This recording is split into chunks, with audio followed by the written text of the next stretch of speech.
because I was past Earth. I was way out in the universe, and I was in a completely different space, flying through the world. And I was so happy to be out of that body. Never again did I ever want to come back. I don't want to come back ever. I didn't want a life. I didn't want to be on the earth plane. Thank you. No, thank you. And then I wanted to create an oak tree. That was inanimate. I wanted to see if I could do something that was animate. And by golly, I did. There was the oak tree. And I went on a creation binge, just a creation binge, creating cities and houses and cats and dogs and trash cans and roads. And I was just having an absolute ball doing what I was doing. And I wound up in a place, can't really describe it for you, except the light was so brilliant, so huge. It was beyond light. And it had a shape kind of like an hourglass. And in that light, that incredible light, a voice spoke.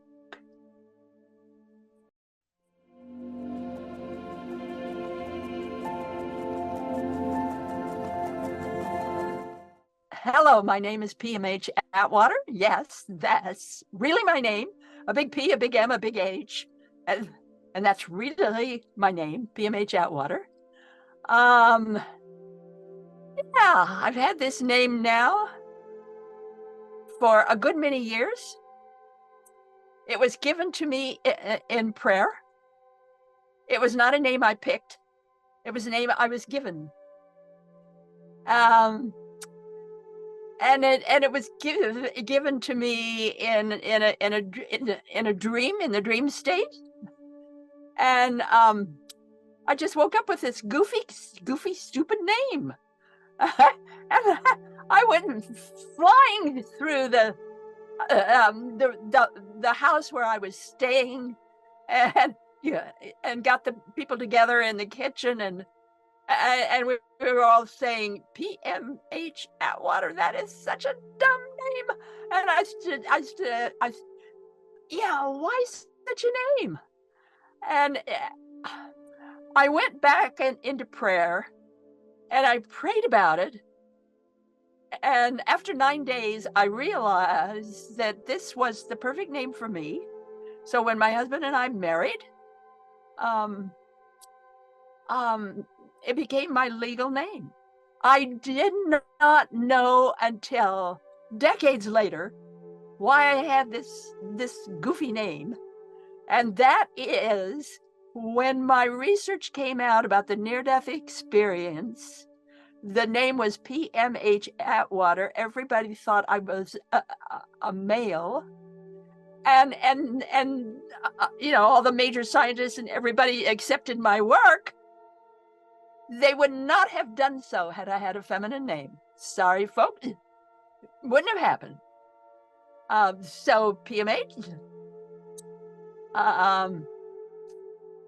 God knew what God was doing.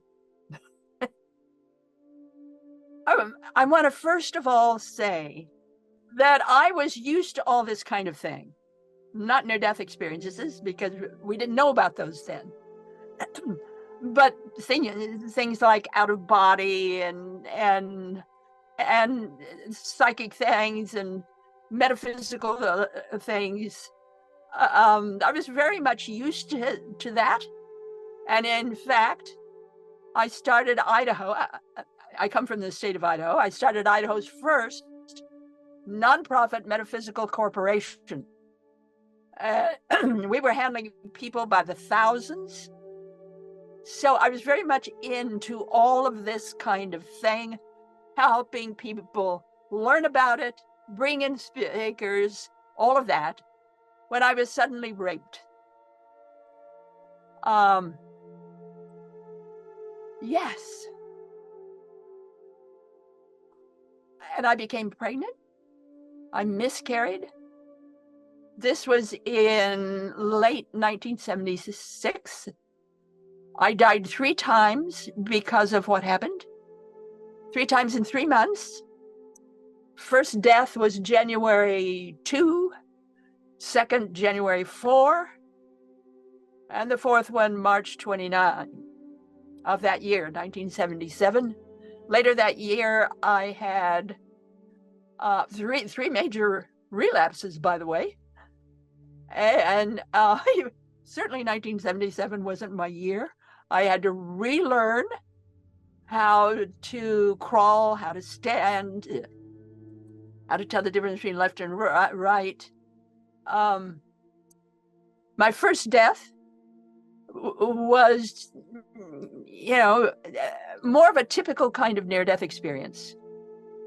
That is to say, I miscarried in the bathroom. I suddenly was up with the bathroom light fixture. My light was the bathroom light fixture, and I kept twirling around the light fixture. I couldn't figure out why I was up there. And the more I questioned what was going on, the more blobs there were that began to form in the air. When I say blobs, I mean just that. So, sort of like an ink blot, only bigger. Just blobs, just all kinds of blobs, and I couldn't figure out what they were for. And suddenly, I was jerked back into my body, sort of like, just jerked back, and having to squeeze to fit back into my body. I was much bigger outside my body than I was inside, so I had to squeeze to fit back in. And noticing all the blood and everything all over the floor in my bathroom and on the walls and everywhere else, you don't become someone else in these kind of experiences. I was a neatnik, and the first thing I did was clean up the bathroom. Then I went to bed and I propped up my legs, and the next morning I was in a great deal of pain. My oldest daughter and my youngest daughter were still there. My son was long gone. So my oldest daughter called in and said, I couldn't come to work. I finally decided the girls were gone. They went to school. And I decided I needed to call help. Well, in those days, you didn't have phones like you have now. You had a telephone on a hook. And our only telephone in a ranch-style home was in the kitchen on the wall. So I had to crawl. I couldn't walk anymore. All I could do was crawl, trying to get to the kitchen. I got to the dining room, and I died. I literally died. I'm gone. I'm just absolutely gone, and I'm up on the ceiling and bumping into a light bulb again. Only this one was not on, and I looked down at my body, and I wanted to go back down to see if I was really dead. So I went back down and hovered around my body, and no air, no heartbeat, nothing. And I was just so happy. I was happy to get out of my body. I was happy to be dead. I was happy to be gone. It's like this life, hooray, hooray, my life was over. And I was just so happy. And I noticed these blobs forming in the air again, only this time they were translucent and pastel, and they were very beautiful. And I got to thinking, you know, these are my thoughts. These are my thoughts that are forming in the air. So I decided to do something with them. So I decided I would create something. And when I decided that, my room was gone. I was gone. I was in another realm. And the first thing I wanted to create was a house, a certain type of house. And it took some while doing, but I did it. And I was so happy. It's like, wow. And then I wanted to create an oak tree. You know, that was inanimate. I wanted to see if I could do something that was animate. And by golly, I did. There was the oak tree. And I went on a creation binge, just a creation binge, creating cities and houses and cats and dogs and trash cans and roads. And I was just having an absolute ball doing what I was doing. And then my loved ones who had already died came forward, including a grandfather I had never met. And he came up to me and introduced himself to me. And we talked for a while. And I came to realize that I was a lot like him.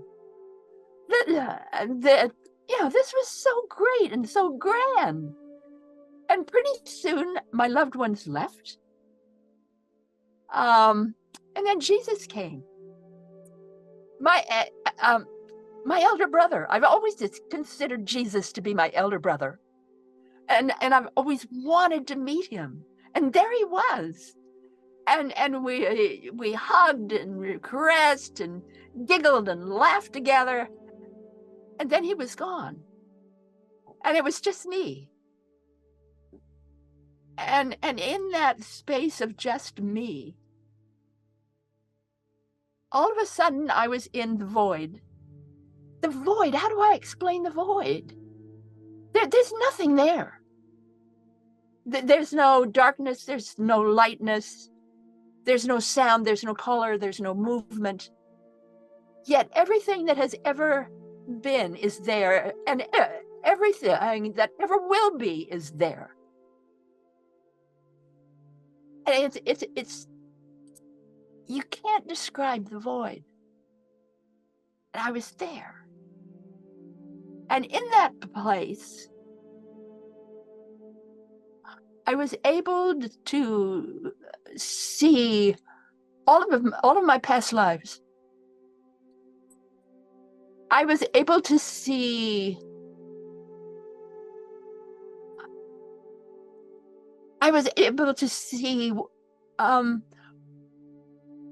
what had happened to me before, and especially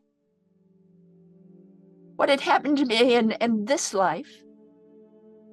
And the fact that I had ever lived affected not only my relatives and friends and everybody I saw on the street, but it affected the air, it affected the water, it affected the dirt and the grass and everything. That our energy, who we are and what we do in life, affects everything. The total gestalt of my ever having existed in the earth plane. And that scared me. It scared me because that everything I'd ever been told, no one ever mentioned that we are responsible for everything we think. I knew about what we say, but everything we think, everything we do. And And in a state of forgiveness, I forgave myself because I didn't know. And I forgave myself. And in that forgiveness, I floated back into my body. It's sort of like on a carpet of light. I floated back into my body.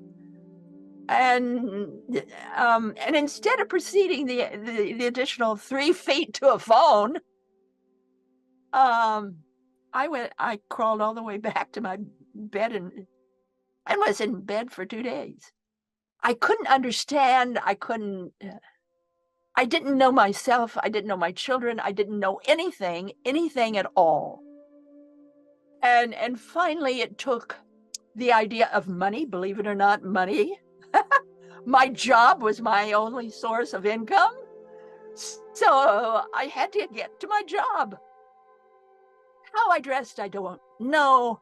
How I got in my car and drove the long way I had to drive to get to work.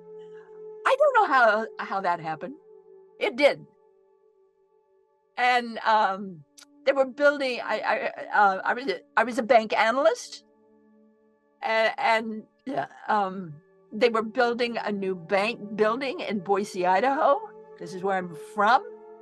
So I got to the new quarters where we were staying until the full bank was done, and there was no elevator, so I had to get up to the second floor. I tried to get up the stairs, and I think I fell back more than I went forward. And I finally got up to the second floor, and my boss happened to be walking by, and she screamed. She said I looked like I was dead. So I was rushed to a specialist. He looked me over and said, "There's no way you can be alive. It's not possible." But there I was, blink, blink, blink, blink. Here I am, guys. He gave me a medicine that I had to take every 4 hours round the clock. Took it for 8 days. And that's all I could do, take it for 8 days. He said he did not hospitalize me. He said, go home, lay on the sofa, to turn on the television. You can get up and down, for bathroom duties, but that's it. Don't do anything. So I did. I never turned on the TV set. Because all of a sudden, I could hear everybody's thoughts at the same level that I could hear their voice.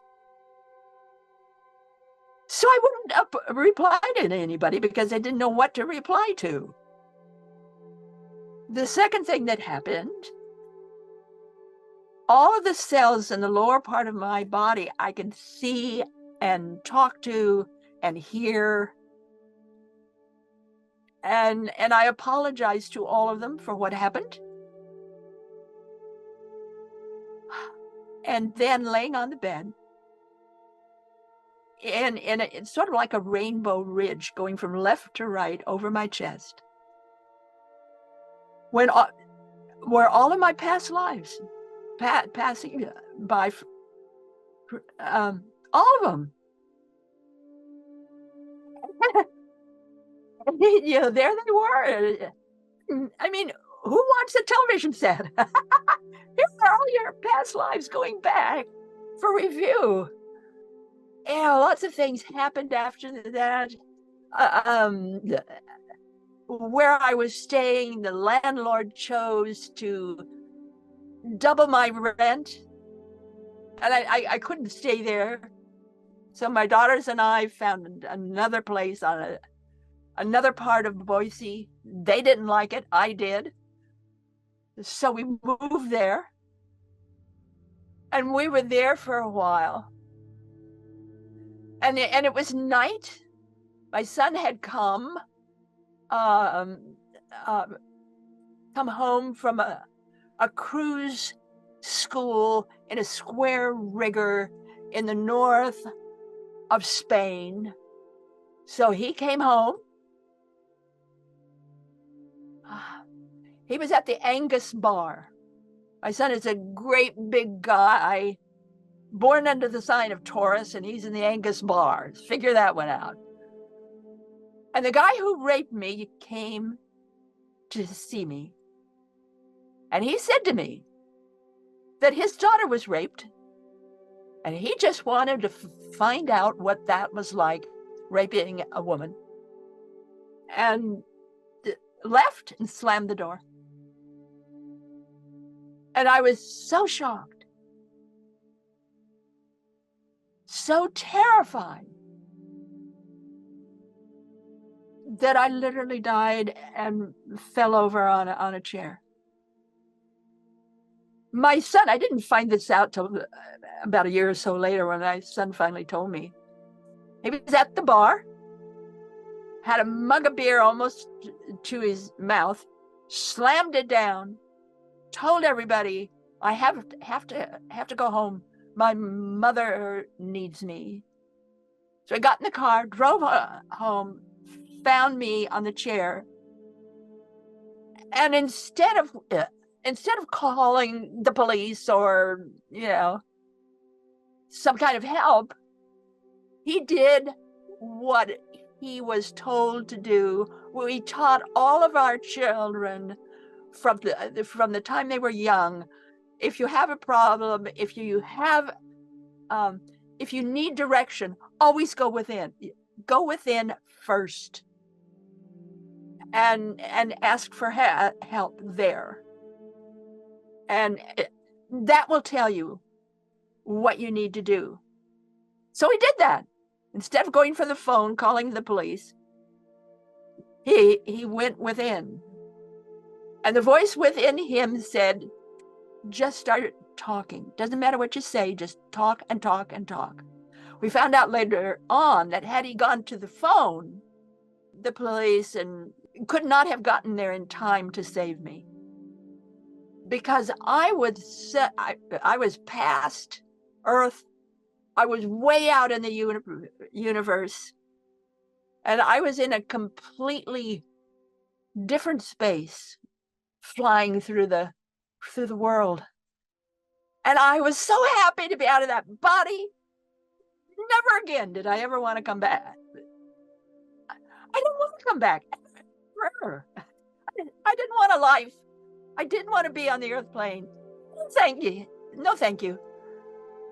And I wound up in a place, can't really describe it for you, except the light was so brilliant, so huge. It was beyond light. And it had a shape kind of like an hourglass. And in that light, that incredible light, a voice spoke. And that voice said, test revelation. You are to do the research. One book for each death. Book number 1 was not named. Books 2 and 3 were. Book 2 was Future Memory. Future Memory is not a book. It is a labyrinth. Reading the labyrinth, you can't skip through the book. You can't skip through the book because it's not a book. It's a labyrinth. You can't skip. So, in going through the labyrinth, it brings your consciousness up to the next highest level possible for you at that time. So in reading your way through the labyrinth, it changes you. Book number 3, A Manual for Developing Humans. Most of us don't know that about, maybe 1,000 years ago or more, the word Hu, H-U, was the sound of God. Human was God-man, God-woman. So a manual for developing humans is to help us develop ourselves. And again, I was shown how to do it.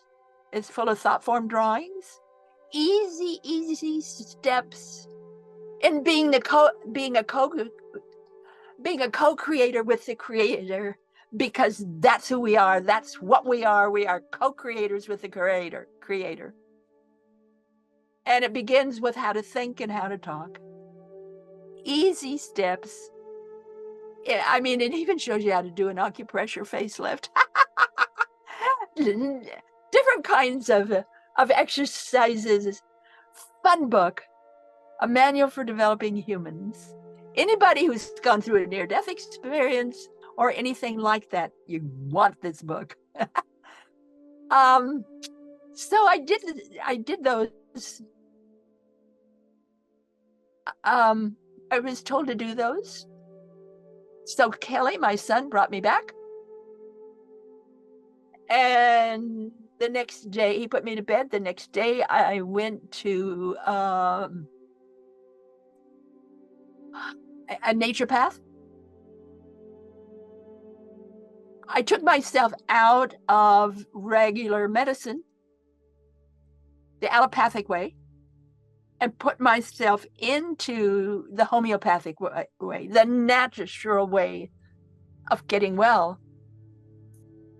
In my case, that didn't work at first.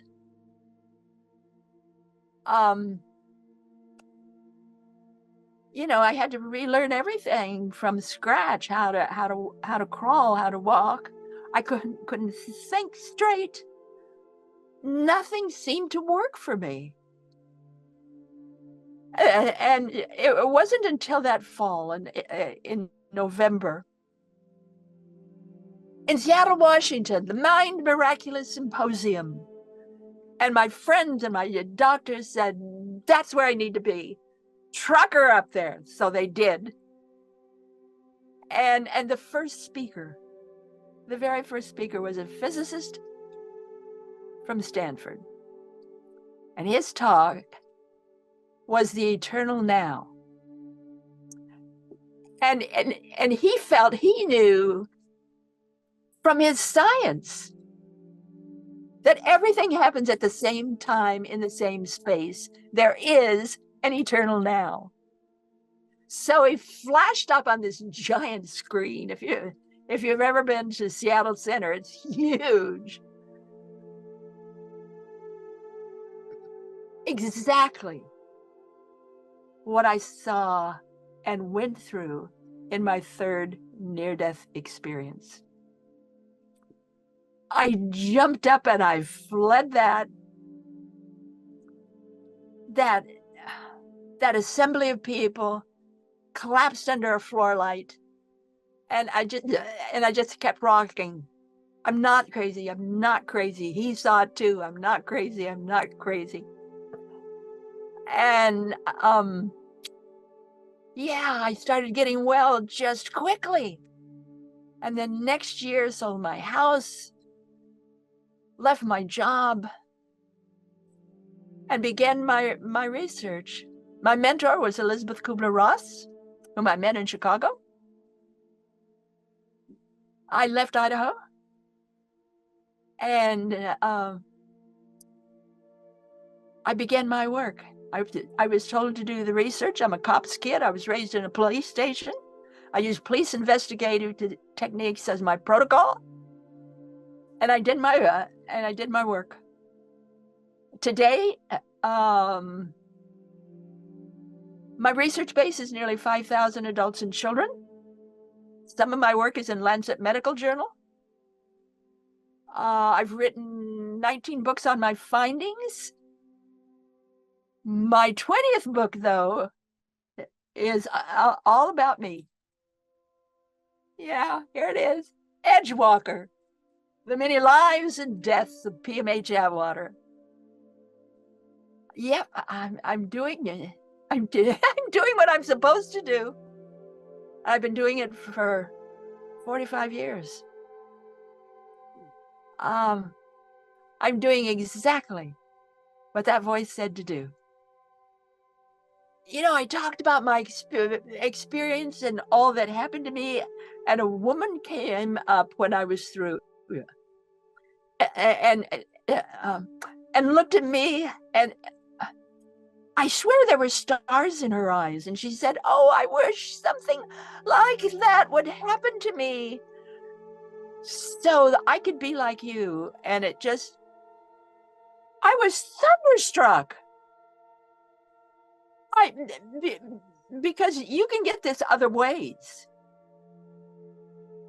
And I was horrified. And from that day on, I did not talk about my own experience at all for another oh gee, how long was it? 3 decades. I didn't talk about my experience at all. I went totally into research, had other people help me, find other people. And then I did a lot of traveling. That's all in the book, Edgewalker. How I did it, how I did my research is all in the book. But, this voice, you can call it God, you can call it whatever you want. It was not the voice of an angel or a guardian or a guide. I knew what those voices were like. It wasn't that kind of voice at all. It was a voice like all of the universe got together and spoke. It wasn't a guide or a guardian or any of that stuff. It was like all of the universe came together. And by the way, that happened again last year. That voice spoke to me again. 1977, 2022. It was mid-August. 3:15 in the morning. 3:15, and the voice spoke, and it said, "You are now to do another research project. You are looking for near-death experiencers who either during their experience or within a year afterward somehow had an alien experience." Alien is not defined. And so I'm looking for those. And it's limited in that I'm looking for near-death experiencers who either during their experience or within 1 year, not 2 or 3, within 1 year afterward, had an alien experience. If you are one of those, contact me. My website is www.pmhatwater.com. My address is pmhatwater.com. Tell me about your experience. It can't be anything else but within those limits. I've been doing this for a year now, and I'm finding that near-death experiencers or spiritual experiencers often have, maybe see aliens or somehow get involved with aliens, but it's after their experience or it's before their experience. It's not that issue of time, which is just 1 year. So, I don't know where this is going, but here's another project, and away we go again.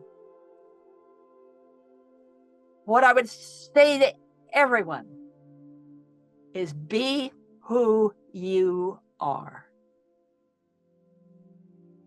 Because who you are is absolutely incredible.